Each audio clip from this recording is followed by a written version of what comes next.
I rise to highlight some of the problems that have arisen after the decision to demonetize 500 rupees and 1000 rupee currency note.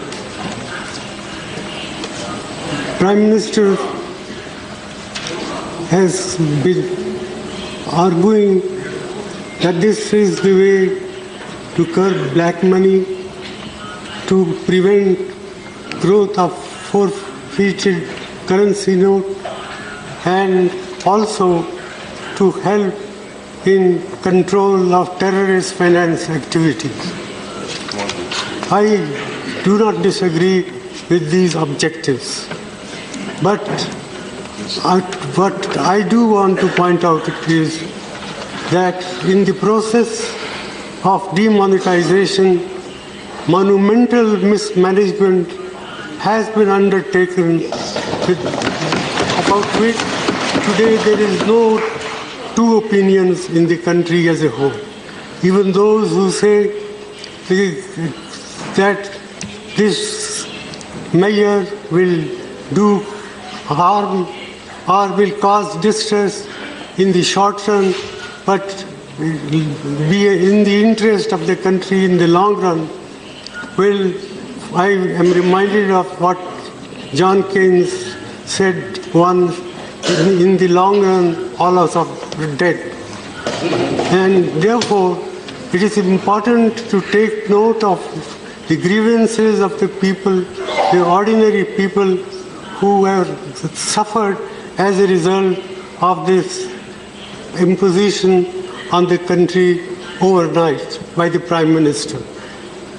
And I say so with all responsibility that the outcome, we do not know what will be the final outcome. Prime Minister has said that we should wait for 50 days. Well, 50 days is a short period, but for those who are poor and deprived sections of the community, even 50 days torture can bring about disastrous effects. And that's why about 60 to 65 people have lost their lives. Maybe more.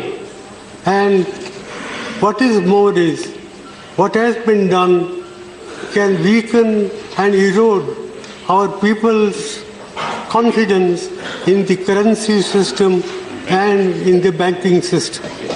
One, I would like to know from the Prime Minister the names of any countries he may think of where people have deposited their money in the banks, but they are not allowed to withdraw their money.